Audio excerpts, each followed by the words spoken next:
à tous et bienvenue dans cette nouvelle vidéo. Alors aujourd'hui je vous retrouve pour vous faire un peu la deuxième partie de la vidéo où j'avais commencé, qui s'appelait écriture, inspiration et procédés je crois.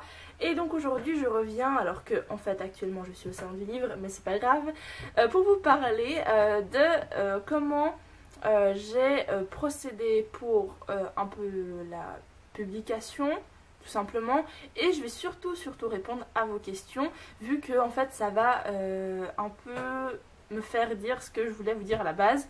Donc j'ai pris mon téléphone pour pouvoir voir vos questions. Donc je vais aller de la plus récente à la plus ancienne je crois. Enfin bref, donc c'est parti. Yasmine Tonazi me demande comment, alors salut, je voulais savoir pour éditer ton livre comment as-tu fait, comment as-tu procédé et pourquoi cet éditeur. Alors comment j'ai fait, à la base je pensais même pas essayer de le faire publier ou quoi que ce soit, c'était mon travail de maturité. Alors tout ce que je voulais c'est un peu être débarrassée de ça, parce que même si j'adore écrire, le fait que ce soit sous une sorte de pression, ben ça m'a un peu, pas dégoûtée, mais disons que ça m'a un peu refroidi. Mais bref, je me suis dit, bon, j'ai quand même écrit un truc, alors je vais au moins essayer de le faire publier. Après, il faut savoir, justement, je me demande pourquoi ces éditeurs. Alors, Edilivre, il faut savoir que c'est une espèce d'aide à l'autopublication, hein, c'est-à-dire qu'ils vont ils vont publier votre livre gratuitement, mais ils demandent quand même d'envoyer le dossier pour qu'ils lisent, pour qu'ils voient si ça vaut vraiment la peine, je pense, d'investir, parce qu'ils vont le faire gratuitement, mais après, il faut savoir, et ça, je ne savais pas, qu'il fallait, par exemple, payer pour la couverture, payer pour une relecture, payer pour ci, payer pour ça, et là, je peux vous dire que ça fait vite cher. Du coup, je me suis dit, bon, ça va jamais me rapporter autant que ce que j'ai dépensé et ce que j'aurais dépensé en plus si je voulais faire une couverture et tout ça. Alors je me dis, bon, je le fais éditer, publier, mais alors, totalement gratuitement, sans investir le moindre sou, parce que j'ai déjà investi tout mon été là-dedans, plus quelques francs pour que ça ait un peu une forme. Et voilà, c'est pour ça que j'ai choisi Edilivre. Après, j'ai pas tenté les grandes maisons d'édition, parce que voilà, je sais très bien ce que ma petite histoire vaut. Et puis je me suis dit que c'était un début, et puis qui sait que si je continuais à écrire, peut-être là, sans la pression et avec plus de temps, je pouvais vraiment faire quelque chose de plus grand, de plus complet et tout ça. À part ça, petite parenthèse, je voulais absolument vous remercier parce que j'avais fait cette vidéo le jour de mon anniversaire et vous êtes plein à m'avoir envoyé vos vœux et tout ça. Donc je vous remercie en passant, parce que je ne l'ai pas fait du coup, parce que j'allais pas répondre à vos commentaires vu que j'allais m'en servir pour cette vidéo. On a encore une question de la part de Lily Last, qui me dit d'abord joyeux anniversaire. Est-ce que tu as opté un rythme d'écriture régulier ou est-ce que ça t'arrivait d'être en panne d'inspiration? Alors, c'est que j'avais, oui, un rythme régulier, parce que de toute façon j'avais pas trop le choix, vu que il fallait que je le rende en octobre et que j'avais commencé à peu près en mai. Du coup, il fallait vraiment que j'avance, et quand j'avais les cours, je faisais ça tout le week-end, et quand j'avais les vacances d'été, j'avais fait ça tout l'été. Donc oui, j'avais un certain rythme, alors c'est-à-dire je me levais le matin, j'allais prendre mon petit déjeuner, je mettais mon peignoir avec Monsieur Jack, je mettrai une photo sur moi, parce que oui, j'ai froid, je suis frileuse, et j'écrivais pendant toute la matinée, et après à midi j'allais manger, et je reprenais ça l'après-midi. Alors certes, j'étais un peu une flemmarde, hein, il fallait vraiment que je me motive à le faire, mais voilà, le plus dur c'est de commencer. Une fois qu'on est lancé dans l'écriture, après je pense une demi-heure de casse-tête à se dire non mais ce que j'écris ça veut rien dire, non. Après une demi-heure je pense qu'on commence vraiment à être bien, à être dans l'univers et tout ça. Donc c'est beaucoup plus simple d'écrire. Ça vient plus facilement on va dire. Et tu m'as posé une deuxième question que j'ai déjà oubliée. T'arrivais... Ah oui, la panne d'inspiration. Non.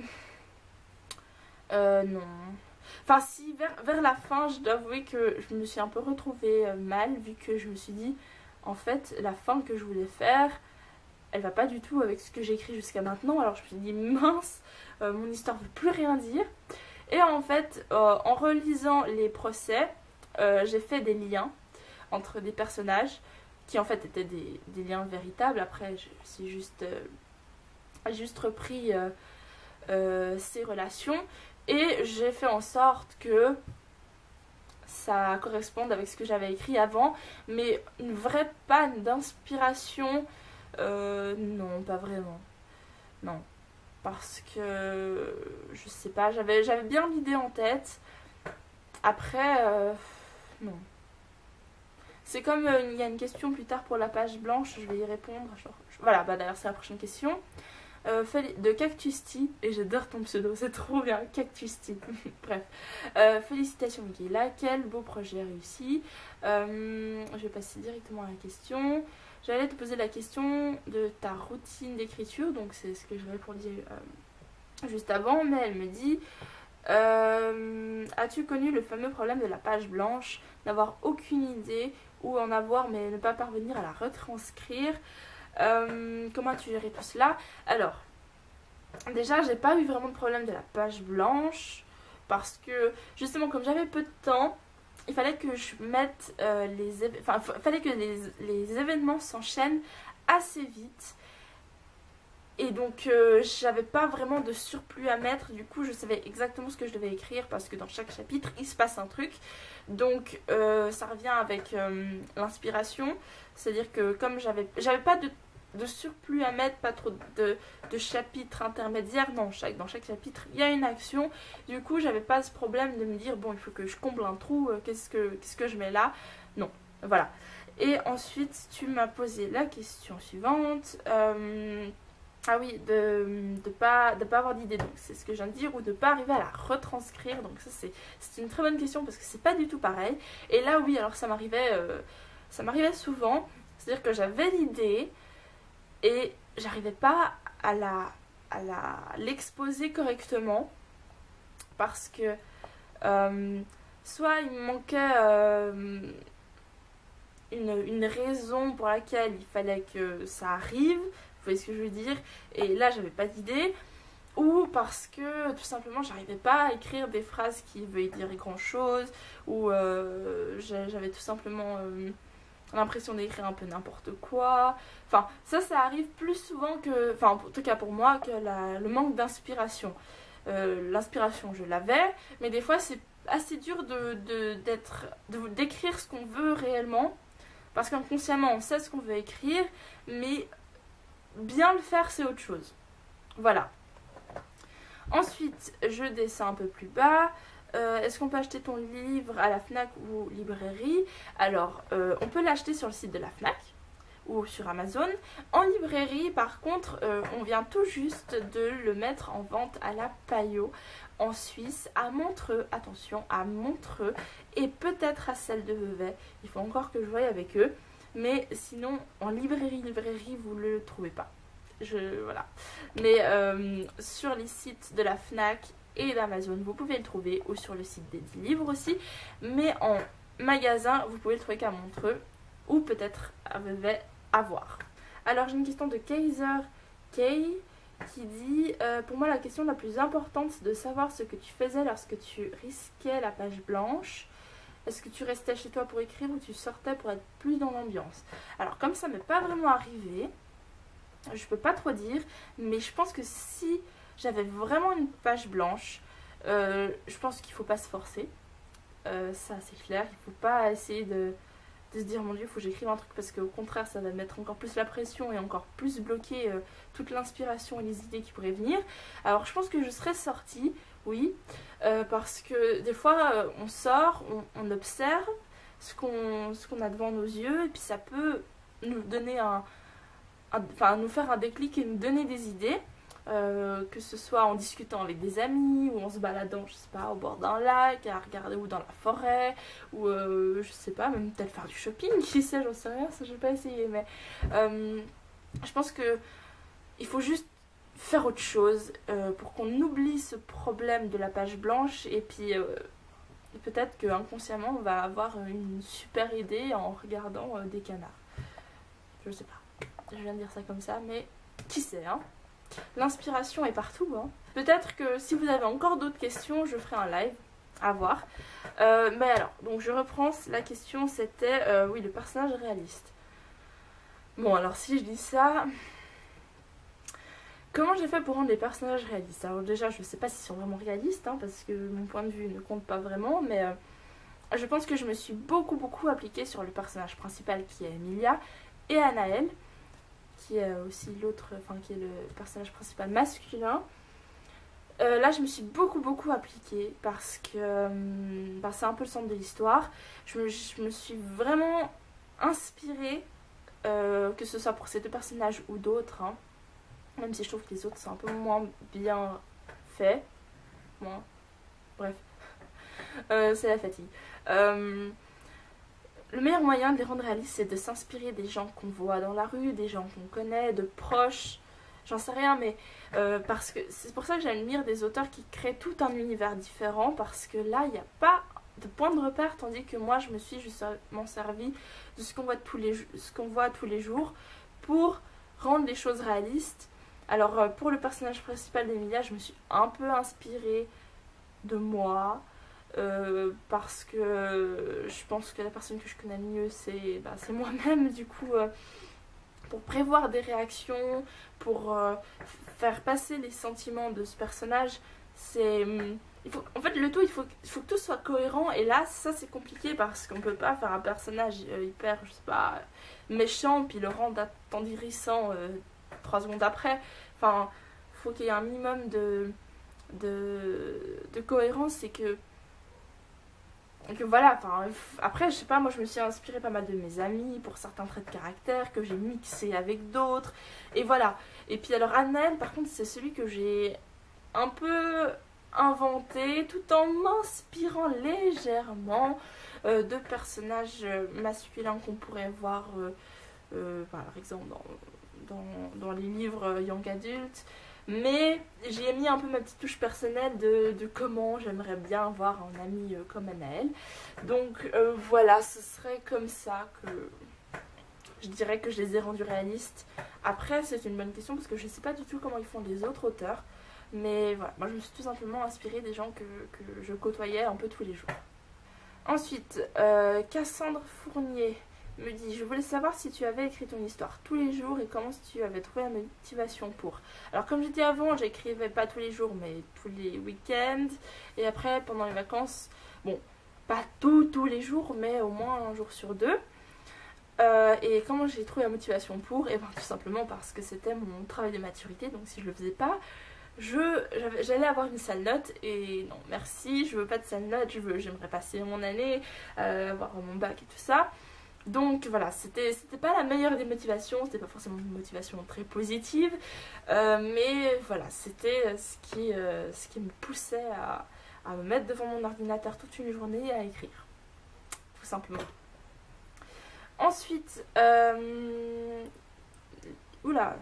Into My Paradise, voilà. Me demande pour ma part, j'ai une histoire déjà écrite dans ma tête, les personnages, les lieux, etc. Mais je n'arrive pas à écrire. Est-ce que tu as eu du mal au début, toi aussi, à te lancer dans l'écriture de ton livre? Alors, le tout début, oui. Eh ben non. En fait, le tout début, c'est ce que j'ai trouvé le plus simple. Ça peut sembler bizarre, mais en fait, quand on pense à une histoire, en tout cas pour ma part, hein, tout ce que je dis, c'est selon moi, hein, quand on pense à une histoire, on sait très bien comment on va introduire les choses, on a l'idée de ce qui va se passer. Et pour bien introduire un livre, j'ai beaucoup travaillé le début. Le début, je l'ai vu et revu. J'ai changé, j'ai mis un chapitre avant l'autre en fait. Non, le début, je l'ai beaucoup travaillé, tandis que la fin, je suis arrivée à la fin et comme j'ai dit tout à l'heure, j'étais là, mais mon Dieu, mais comment je vais faire en sorte que les choses tournent comme je veux alors que le début n'a rien à voir. Mais on trouve toujours une solution. Mais pour ce qui est du début, j'ai pas eu trop de mal parce que quand je pensais justement à mon histoire, je pensais toujours au début. Et comme je sais très bien la façon dont j'aime commencer un livre, que ce soit pour le lire ou pour l'écrire, j'aime quand ça commence directement avec une action. Et alors, du coup, il ne me restait plus qu'à choisir une action qui en fait pourrait être au milieu du livre, et la mettre au début pour que ça incite le lecteur à se dire: ah tiens, il se passe un truc, et après commencer sur quelque chose d'un peu plus doux pour introduire correctement mon histoire. Alors franchement c'est ça que je voulais faire au début, et après la professeure avec qui j'ai fait mon travail m'a dit oui mais là c'est quand même un peu chaud là, tu balances les événements lecteurs, non. Du coup j'ai mis le chapitre que je voulais mettre au début en deuxième, et j'ai mis un truc un tout petit peu plus doux au début, et donc le lecteur lit le chapitre 1 et se dit ah ça commence doucement et tout, et le chapitre 2 là il se ramasse une claque en pleine figure. Donc voilà, c'est ça que je voulais faire. Et donc pour revenir à la vraie question qui est comment j'ai bien introduit le début de l'histoire, bah je sais pas, c'est ce début d'histoire me trottait dans la tête en fait depuis très très longtemps, et c'est ça qui a donné naissance à la vraie idée de ce qui allait se dérouler après. Mais c'était quand je pensais à cette histoire, je pensais toujours à ce début. Donc je peux pas trop t'aider, mais après c'est à toi de voir comment tu veux introduire le lecteur, si c'est d'une façon brute comme moi ou d'une façon plus douce, mais il faut juste bien exposer les choses, pas que ce soit trop de personnages en même temps, trop d'événements ou quoi que ce soit. Voilà. Ah, j'ai pas vu, mais il y avait encore d'autres questions de Cassandre Fournier. Alors elle m'a dit si lorsque tu as commencé à écrire ton livre, tu avais déjà toute l'histoire en tête. Donc c'était la suite de la question. Non, j'avais pas du tout toute l'histoire en tête. J'avais le début, comme je viens de le dire, j'avais tout le début. Après, à la fin, ça a été un peu la catastrophe. Mais j'ai réussi à trouver une solution. Et elle me demande aussi comment tu fais pour classer toutes les idées de ton histoire pour que ce soit cohérent et pas brouillon. Alors c'est là où j'ai eu le plus de peine, c'est le fait que j'avais beaucoup d'idées à droite à gauche que je voulais absolument mettre dans l'histoire, et après en fait je me suis rendu compte, je suis là ouais mais je peux pas tout mettre parce que ça ferait trop et puis il n'y aurait plus de lien entre les choses, et voilà, du coup j'ai dû faire un tri, mais j'en ai quand même pas mal mis hein, donc ça va. Et en fait il faut penser à ça avant d'écrire l'histoire.